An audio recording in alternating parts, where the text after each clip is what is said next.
Sam Pfiester left Fort Stockton, eventually created a film rooted in West Texas and Hispanic immigrant stories, and is now bringing that story home to a festival whose mission is preserving the very kinds of stories, families, and cultural history that help shape the community where he grew up. Then, as another extension of that idea, Texas Rhapsody is being prepared in Spanish so those stories can reach an even broader audience. So who gets to tell the stories of West Texas, and how do we keep those stories from disappearing? Barrio Fest is doing that through oral histories, photographs, traditions, and community events. Sam is doing it through film. So Sam, since we last spoke, Texas Rhapsody has continued its journey, and now we're getting ready to bring it back home to Fort Stockton, which is wonderful. I'm not sure, did you get a chance to view it like this back home yet? No, I wasn't there for the screening. For the screening, that's because I was out of town, so this is going to be special. Yeah, good. So what does that mean to you personally? Well, here's the deal, Paul. I am from Fort Stockton, so it's my hometown, but it's also the hometown of many of in fact, nearly all of the actors here in West Texas. So screening it there in our own hometown is, for all of us, I would call it very impactful, not just because we're screening in front of people who know us, but because I think it will be a very non-impartial audience, right. An audience, when they see their friends and families on the big screen, they'll be enthusiastic, and an enthusiastic crowd is always a fun screening. So We're looking forward to it. Right. Wonderful.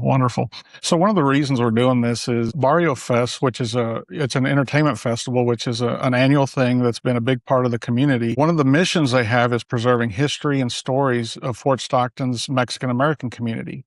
So when you look at Texas Rhapsody, does showing it there in that particular area feel fitting as far as the movie and kind of the things that go on in the movie? Yeah. Well, I'll say this. The movie is very much a migration story, which is really the story of America. Mm-hmm. My own Pfiester ancestors came to Texas from Germany in 1845, and my great-grandfather bought a ranch south of Fort Stockton in 1916.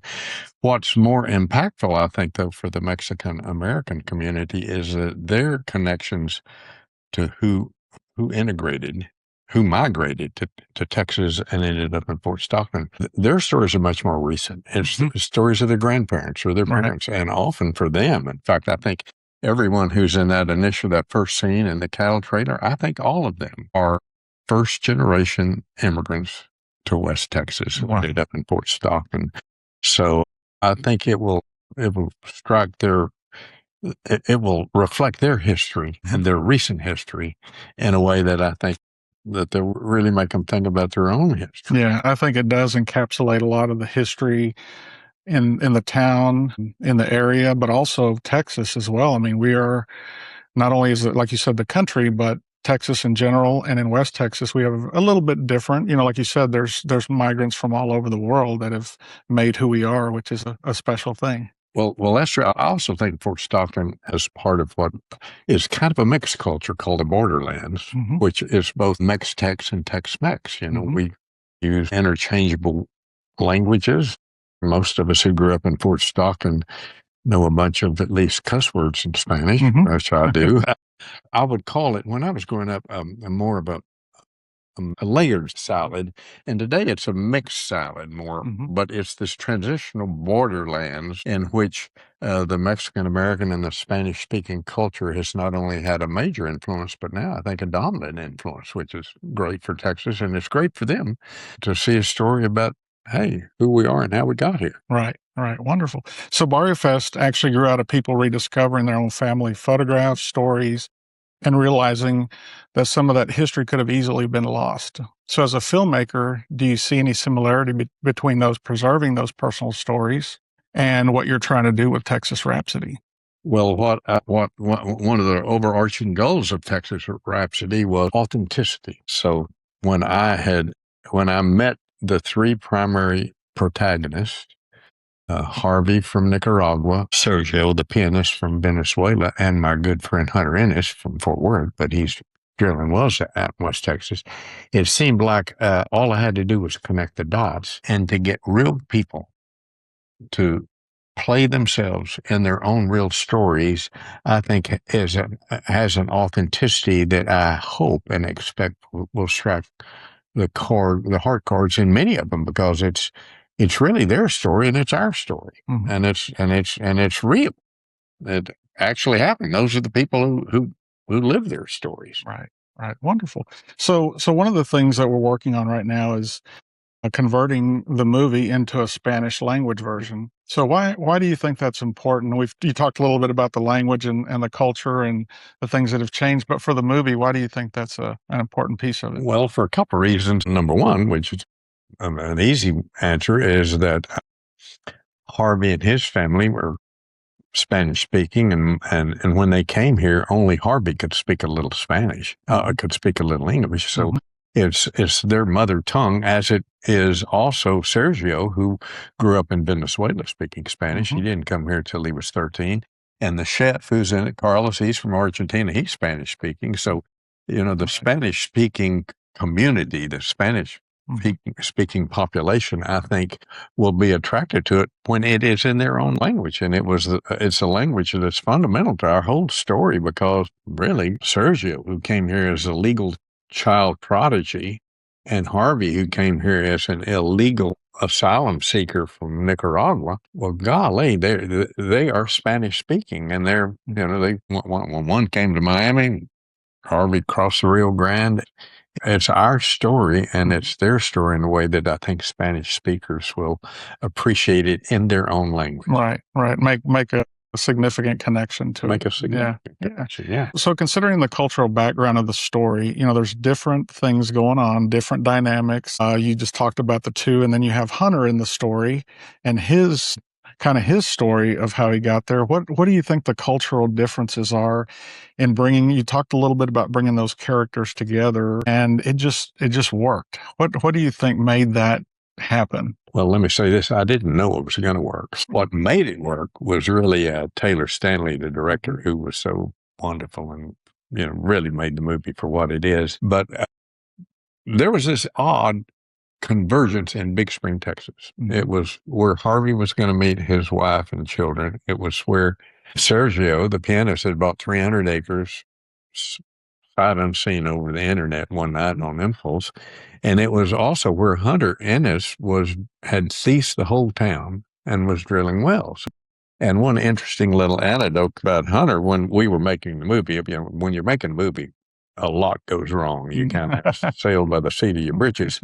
And one thing that went wrong is that there's a scene in the movie where a pickup, it's my pickup, is making donuts in what is a huge sand river that flows through Big Spring and is on the 300 acres that Sergio bought.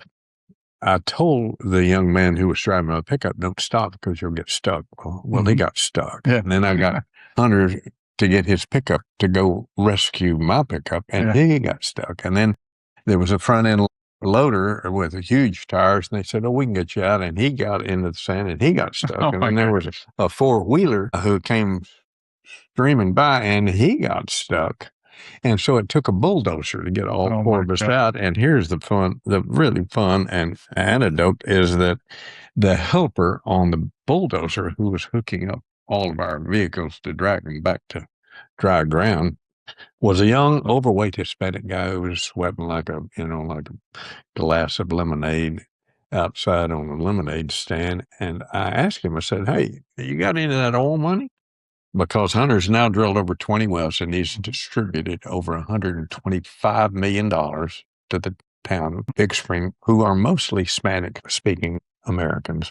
And the young man said, no, I haven't, but my grandmother got a $1,000 check, and she gets a check every month, and it's changed her life. Wow! So when you hear that, and then when you have this worry that how do I connect an illegal Nicaraguan with a legal Venezuelan who are both here for what America stands for? For them, it's a beacon of freedom, opportunity, and security. With an oilman who typically in Hollywood has been portrayed as the bad guy. Right. Well, it turns out he's the good guy. Right. And that he has really made a difference in a town of 25,000 people by taking the risk to lease the whole town. Right. And then he distributes 25% of the revenue to the people who own minerals in that town. So it's just a kind of an incredible conversion. And I thought, man, all I got to do is connect Right. Now it's a wonderful It's a good story. story. Absolutely. So what about beyond Texas? So, we're making the movie, or you were making the movie. Now we're converting it into Spanish. What do you think beyond Texas and maybe even beyond the U.S. Well, people will think about it? Here's an interesting phenomenon that's actually happened, and that is the premiere was in March in Fort Worth. After that, we started submitting it to online film festivals, film competitions. And we have since March, Texas Rhapsody has won Best Feature Film in the Los Angeles Film Award, SoCal Film Award, Prestigious Film Award, which is Southern California, Hollywood Gold Award, Las Vegas Award, Toronto Spirit Award, Oniris, which is New York City, and Sweden and Florence, Italy. Wow. So what I thought was really a regional story, a story about West Texas, which I showcased the landscape because that's one of the characters and it should be showcased. Right. But it seems that people from New York to Canada to Sweden to Italy all like our movie. I think it impacts them in a way that they think it's a human story.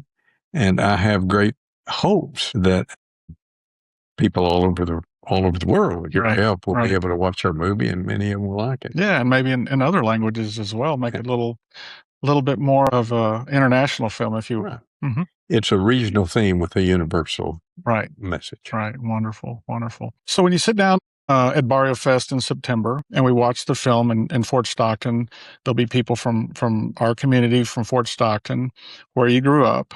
What do you think will be going through your mind when you're watching it in your own hometown? Well, here's a worry that I have, and that is this: that we may have an enthusiastic crowd, but they're also, I think, probably a critical crowd. So, one of the pressures is this a good movie? Is it a real story? Is it something that I would be proud to show in my own hometown? And thanks not just to me, because any movie, and especially this movie, is a huge collaboration of interesting, engaged people in a common objective.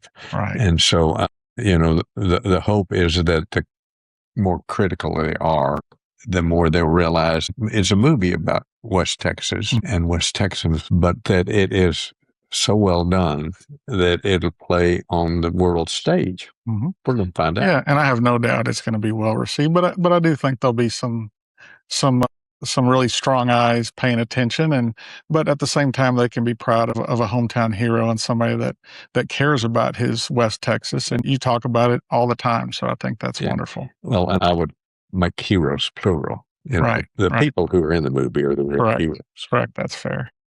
All right, Sam. Well, I really do appreciate your time. Well, I'm looking forward to the Barrio Fest. Yes. I love every excuse to get out to West Texas.